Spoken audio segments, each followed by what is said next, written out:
میرا پیارا نبی کتنا پیارا نبی، ساری دنیا کا ہے وہ دلارا نبی، امتی امتی پڑھتے ہوئے آپ کے پشت مبارک پر وہ جڑی رکھی تھی اونٹنی کی، وہ لوگ یہ سوچ رہے تھے کہ آج ہم سے ہمارے ظلم کا بدلہ لیا جائے گا، مگر مصطفیٰ جان رحمت صلی اللہ تعالی علیہ وسلم نے کسی سے بھی ان کے ظلم کا بدلہ نہیں لیا، بلکہ آپ نے اعلان فرمایا لا تثریب علیکم اليوم وانتم الطلقاء، جاؤ آج کسی سے کوئی بدلہ نہیں لیا جائے گا، سب لوگوں کو آزاد کیا جاتا ہے، سب لوگوں کو چھوڑا جاتا ہے، جاؤ میں نے بلا شرط تم سب کو معاف کر دیا۔ سبحان اللہ سبحان۔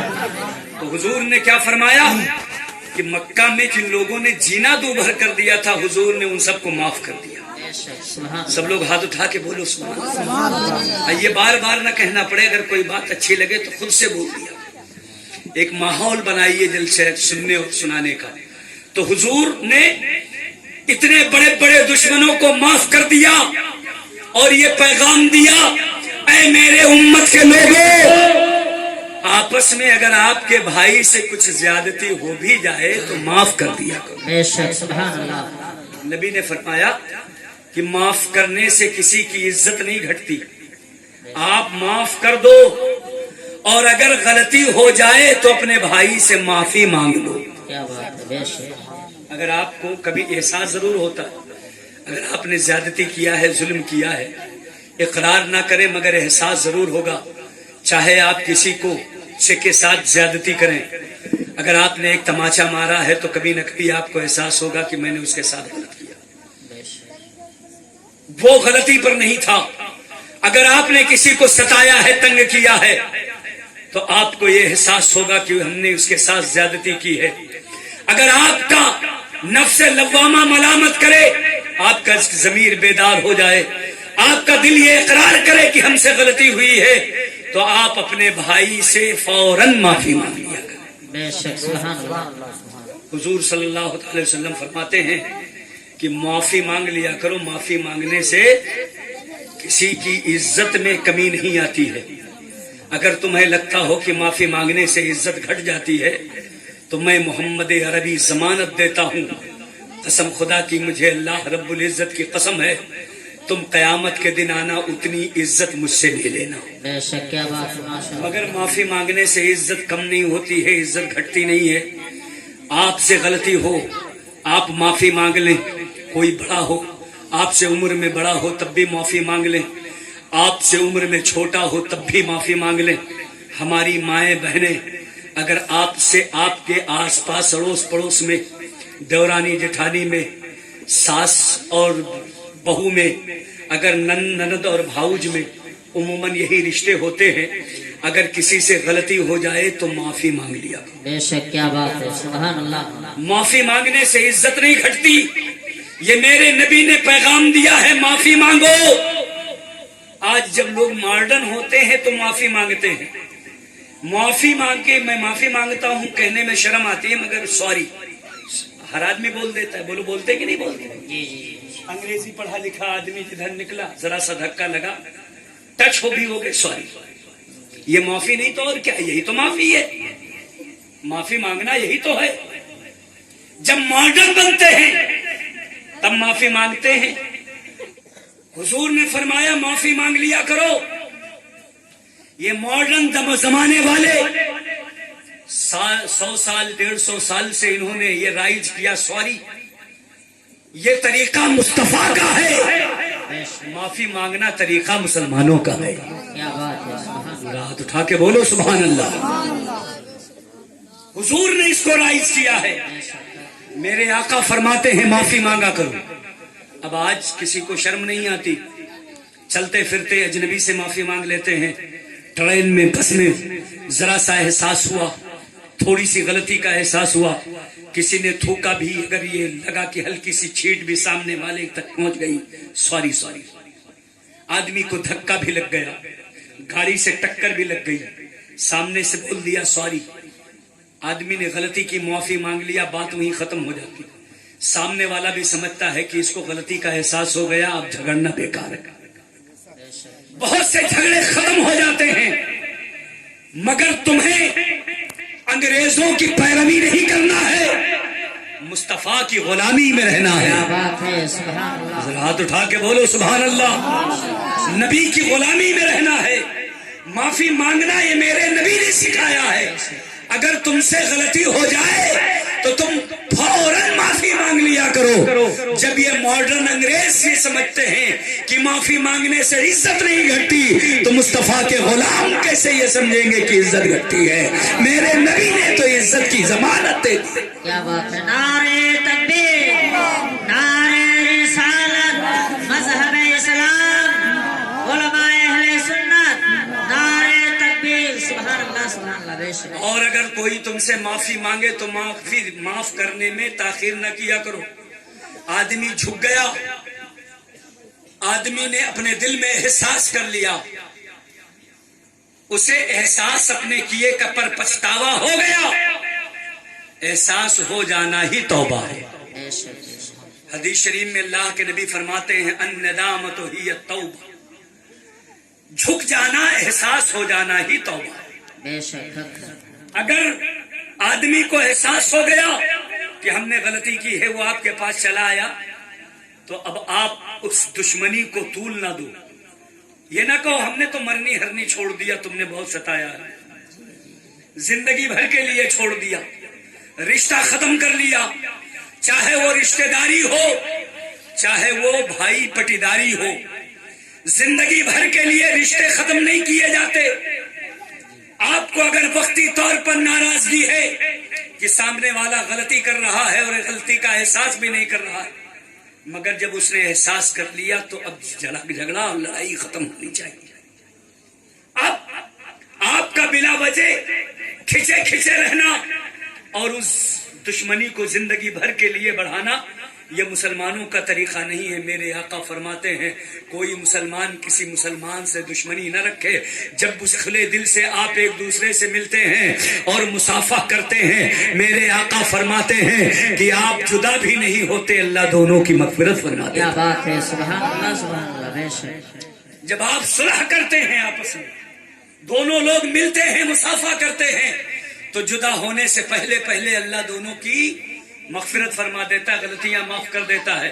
تو نبی کے آنے کا مقصد یہی ہے کہ لوگ مل جل کر کے رہیں، اتحاد و اتفاق کے ساتھ رہیں، بات بات میں جھگڑا نہ کریں، بات بات میں لڑائی نہ کریں، بات بات میں تھانہ رپورٹ نہ کریں، بات بات میں ایک دوسرے کو پریشان نہ کریں۔ میں پوچھنا چاہتا ہوں، ذرا بتاؤ تو صحیح کہ میں جانتا ہوں جتنے ہمارے احباب بیٹھے ہوئے ہیں عموماً یہ غریب طبقے کے لوگ ہیں، اور غریبوں کو ہی اسلام سے ہمدردی اور مصطفیٰ جان رحمت سے محبت ہے۔ امیر تو اپنے محلوں میں دادے عیش دیا کرتے ہیں، 1-2 لاکھ آدمی کے پاس ہو تو اسے امیر نہیں کہا جاتا ہے۔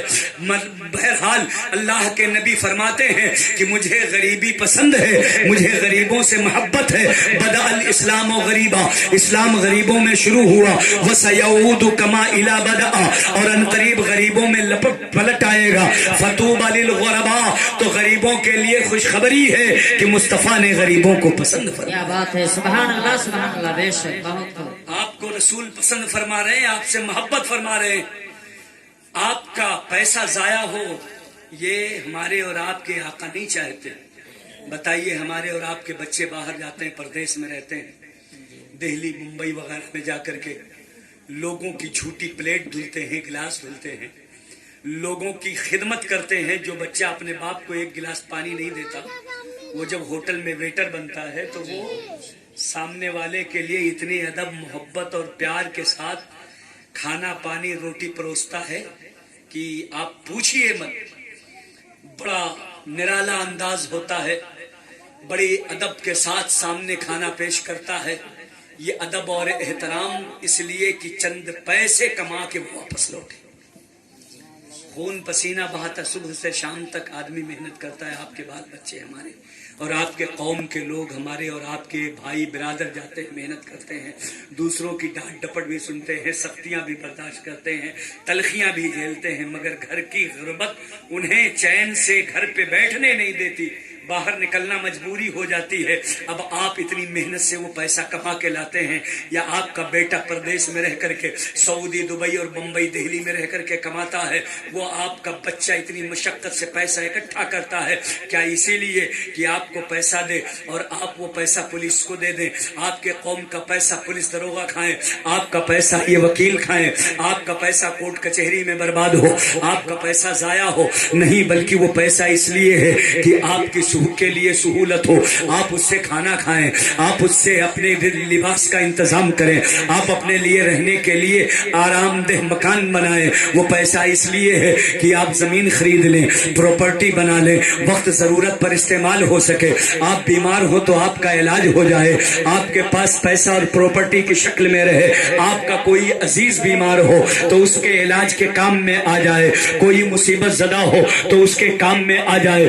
مگر ہمارے اور آپ کے جیب میں تھوڑے سے پیسے کیا ہوئے اور چوکی میں ہلکی سی پہچان کیا ہوئی؟ ہم نے یہ عہد کر لیا کہ اب سامنے والے کو دیکھ لیا جائے گا, اس کو جینے نہیں دیں گے, اس کا وجود دنیا سے ختم کر دیں گے, اس کو مٹا کر کے دم لیں گے, اس کو تباہ و برباد کر دیں گے. یہ نظریہ ہمارا اور آپ کا فوراً بن جاتا ہے. ہم اپنا پیسہ بھی ضائع کرتے ہیں, اپنے قوم اور سماج کا پیسہ بھی ضائع کرتے ہیں, اپنے بھائی اور برادر کا پیسہ بھی ضائع کرتے ہیں, اور اپنا پیسہ ضائع کر کے اپنی گرمی شانت کر لیتے ہیں. بعد میں ہوتا کیا ہے؟ یہ ملک آزاد ہے, سب کو جینے کا حق ہے, سب کو برابری کے حقوق حاصل ہیں. ایسا نہیں ہے کہ کوئی کسی کو پھانسی دے دے گا. وقتی طور پر جب تک آپ سے مٹھی گرم ہوتی رہے گی, لوگ آپ کے فیور میں بات کرتے رہیں گے, مگر سامنے والے کو کوئی وصولی نہیں دے سکتا. اس کے لیے بھی کورٹ کا دروازہ کھلا ہوا ہے, اس کے لیے بھی جج بیٹھے ہوئے ہیں, اس کے لیے بھی وکیل بیٹھے ہوئے ہیں. بس یہ اور بات ہے کہ مصیبت بڑھ جاتی ہے, پیسہ دو طرفہ لگنے لگتا ہے. آپ بھی خرچ کرتے ہیں, وہ بھی خرچ کرتا ہے, آپ کا بھی ضائع ہوتا ہے, اس کا بھی ضائع ہوتا ہے. اے میری قوم کے لوگوں, اپنی دولت کو بچاؤ, اپنا پیسہ بچاؤ, اپنے مال کو سیف کرو, اپنا پیسہ بچاؤ, اپنی ضرورت میں استعمال کرو, اپنے لیے استعمال کرو, اپنے عزیزوں کی ضرورت پہ استعمال کرو, اور خدا توفیق دے تو غریبوں کی مدد میں استعمال. سبحان اللہ, سبحان اللہ, بہت خوب, ماشاء اللہ. 1000 2000 5000 آپ سے کہا جائے کہ بہت غریب آدمی ہے کوئی, آپ اس کو دے دیں تو کوئی نہیں دے گا. اللہ کے نام پر لینے آیا کوئی کمزور غریب آدمی, مانگنے آیا, بڑی مشکل سے 5 روپیہ نکلتا ہے. مگر ہم اور آپ خطیر رقم ان لوگوں کو دے آتے ہیں, رشوت کے نام پر چپکے سے دے دیتے ہیں 5000 10,000, کیس کے حساب سے 20,000 50,000. جو لوگ ان کی تنخواہ بھی بہت زیادہ ہوتی, میرے لیے بھی بچا ہے کیا؟ میں سمجھا سب مولانا شمس الدین کو دے دیا آپ نے. نہیں, کوئی بات نہیں ہے, آپ غور سے سن لیں ہماری بات. آپ اتنی محبت سے بیٹھ کر سن رہے ہیں, یہی میرے لیے بہت ہے. میں خوش ہو رہا ہوں. اگر میں آپ کی کچھ اصلاح کر کے چلا گیا تو میں سمجھوں گا کہ میرا اٹھانا کامیاب رہا. بولو ہے کہ نہیں؟ میری ایک بات اگر آپ کے دل میں اتر جائے, اور میرے بھائی برادر مائیں بہنیں یہ دل میں عہد کر لیں کہ اب جھگڑا نہیں کرنا. جی جی, بے شک. اس لیے کہ جو رسول تشریف لائے ہیں وہ جھگڑالو نہیں, رحمت والے رسول. کیا بات ہے, سب لوگ ہاتھ اٹھا کے سبحان اللہ, سبحان اللہ, ماشاء اللہ. جو رسول تشریف لائے, جو پیغمبر آئے ہیں, وہ رحمت والے ہیں, وہ رحمت بن کے آئے ہیں. وہ کسی کو ستانے اور تکلیف دینے نہیں, بلکہ تکلیف زدہ لوگوں کی تکلیف دور کرنے آئے. کسی کو رلانے نہیں, بلکہ بھیگی آنکھوں میں خوشی اور مسرت پیدا کرنے کے لیے آئے ہیں. ہونٹوں پہ مسرت کی مسکان لانے کے لیے آئے, پیشانی پہ خوشی کی لکیریں لانے کے لیے آئے ہیں. میرے نبی کسی کو دکھ دینے کے لیے نہیں, دل دکھانے کے لیے نہیں, پریشان کرنے کے لیے نہیں آئے ہیں. حضور رحمت للعالمین ہیں. کون ہیں؟ رحمت للعالمین ہیں. ایک حدیث شریف آپ سنیے. ایک مرتبہ حضور اکرم صلی اللہ تعالی علیہ وسلم تشریف فرما تھے, آپ کے ساتھ آپ کے صحابہ بیٹھے ہوئے تھے. صحابہ کرام کی انجمن لگی تھی, حضور جلوہ گر تھے, آقا کریم صلی اللہ تعالی علیہ وسلم تشریف فرما تھے. اتنے میں ایک صحابی روتے ہوئے آئے, عرض کیا یا رسول اللہ, میرا چھوٹا سا بیٹا گم ہو گیا ہے, میرا بچہ کھو گیا ہے, یا رسول اللہ آپ بتا دیں میرا بیٹا کہاں ہے.